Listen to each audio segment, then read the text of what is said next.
Good morning from Belfast, Northern Ireland. So for this trip, I have a friend and we bond over coffees and iced coffees and coffee shops. So she did my research for me and she made me a list of coffee shops I need to visit here. And I put them in the hat. We're going to draw them out of the hat each day and that's how we're going to decide where we're going. Oh, you can't see it now. Okay, I got two. This is my little description. Okay, so we're gonna go to Established Coffee. And she gave me notes as well. Very modern feel, hipster vibes, as you would say. Yeah, that is something I would say. Food and coffee both look like they would heal the soul. Not bad. Charming bearded barista spotted in Google Photos.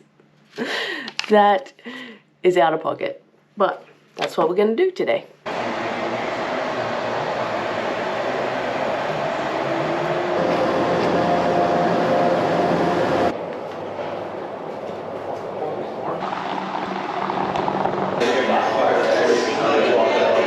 Right, finished at the coffee shop. It was very hipster, very charming, very lovely. Had some breakfast. Now I'm walking over to the Titanic Museum. This is where the Titanic was built, so that's pretty exciting. We're gonna have a whole Titanic day exploring. And the walk along the river is actually really nice. I would just walk instead of getting a taxi. It's really pretty, very scenic.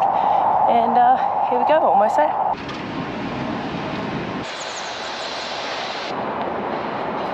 So I was using my Google Maps to get out of the city, and then for the second half I was pretty much just following two bearings. This big silver building, that is the Titanic Belfast.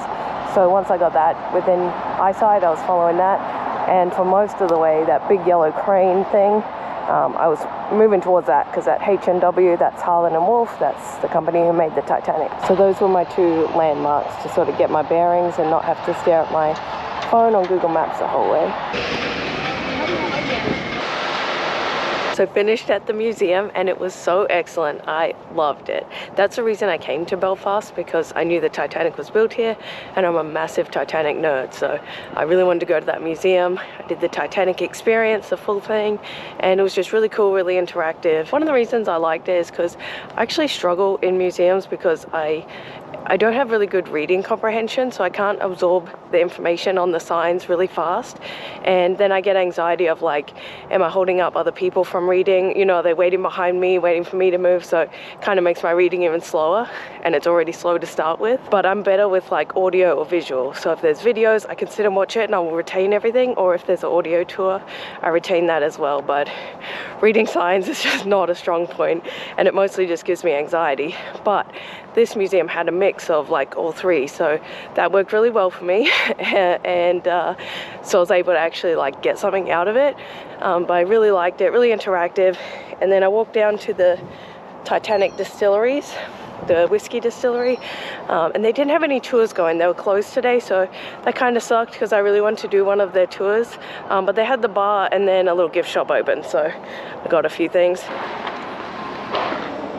I'm also kind of debating with myself if I want to do a Giant's Causeway tour, because they have bus tours that go from here all the time, and then I can just have the whole day, like they'll drive me around, we'll see all the nature. It would be epic to see that scenery. Do I want to do that tomorrow, or do I want to just be free roaming and like catching buses and walking, doing all my own stuff? And I like both. That's the problem. Like, I really love my free time. I love being able to go where I want, when I want. If I want to stay longer somewhere, I stay longer, you know. I really do love that, but I also am kind of tired, and it would probably be nice to just have kind of a restful day where, you know, they'll tell me where to go and where to be, and I just get to sit back and relax. So that's what I'm debating, but like, I kind of have to end that debate with myself soon and get it booked if I'm going to go. But yeah, that's what I'm debating for tomorrow. So I did end up booking the Giant's Causeway tour. I just felt like I couldn't come here and not see it, and I chose the tour because it was only like $30 or something. They're having an off-season special, and so it was $30 and I don't really have to think about anything all day, so I'm going to take that. I'm really excited to see the stunning nature and everything. But first, I'm going to run down to the hotel restaurant and get some breakfast, because if I'm going to be social and talk to people all day, I need to be caffeinated. Stealer, we'll tag a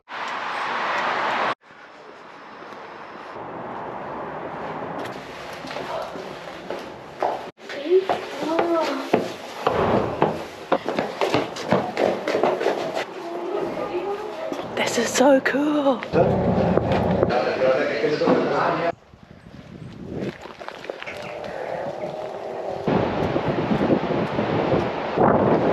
Started up there, came all the way down, around, and back. Well, hello. I realized I'd been like the world's worst vlogger and just kind of stopped halfway through yesterday. I did do that Giant's Causeway tour and I was so skeptical, so on the fence, like, is it going to be worth it? What do I want to do? But it turned out like I'm so glad I went because it was an awesome day and I just got to sort of sit back, relax, take the bus tour. You know, like they told me where to be when I had to be there, and then I just got to sit and just explore, really. So that was really awesome. And we got to see, like, get out of the city and see quite a few places. There was a couple of really good castles, and then of course the Causeway itself. And there was enough time. In my blog post, I'm gonna link like the exact tour I went to, and I really liked it because there was enough time. It wasn't just like getting out and taking a photo, but I did the adventure trail down and then the quicker trail back up, and I still had enough time to do that and take a bunch of photos. So it was really, really amazing, just beautiful scenery and great to be out in nature and just seeing other places along the way.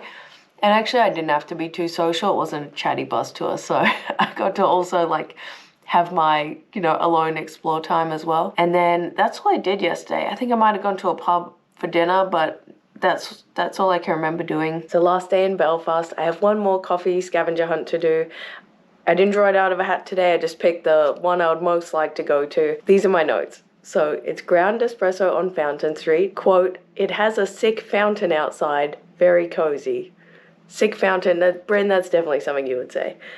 It has a hot drink with chocolate sprinkled on top. Cappuccino, probably?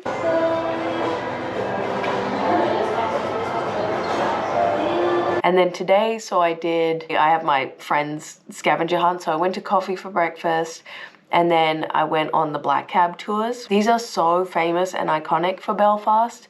So every time you start looking up like things to do in Belfast, it's gonna be like right at the top. And even with that one, like that was £60, so it's quite expensive for a 90-minute tour.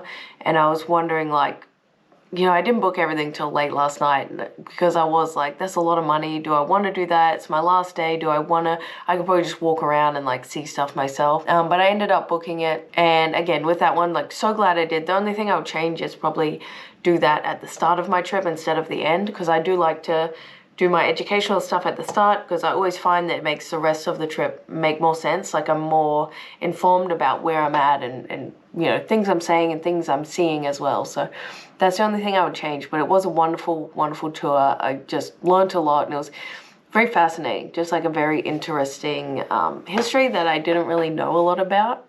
So that was very good. What did I do after that? I saw on some video, it might have been on Instagram Reel or something, like the pistachio hot chocolate at Taste of Belgium. So I walked over to find it and I got one, and it was pretty damn good. So I'm glad I did that. That was like just like a fun little adventure. And then I walked over to the Botanic Gardens and one of the museums, because both of those were free. And I'm kind of getting towards the end of my trip where I'm starting to run out of cash. So I was trying to like, you know, balance my $60 90-minute tour with, or £60 90-minute tour with, you know, a couple of free activities. So I walked over and then did the Botanic Gardens, which were just beautiful. That's probably the best Botanic Gardens I've ever seen, for sure. Just really, really beautiful. And you can walk around for ages. Like, you can spend quite a bit of time there. They had different sections, like a rose garden, a tropical garden. There was like a desert section, just really, really pretty. Then I went to the museum, and that was, you know, that was getting close to closing, so I did move through that pretty quickly. But it was really, really cool, and, you know, lots of exhibits, lots of different sections, and lots of different things to see. So I really liked that one, and, you know, if I had more time, I would probably, you know, spend it there actually. But it was fun even just to move through and see everything. So that's it for my Belfast adventures. I had a lot of fun. I think it was great for a solo trip, and right now I've been traveling for 2 weeks, so like I'm ready to go home and see my dog and eat my own food and just be in my routine. But I have had a lot of fun, and it's time to go back.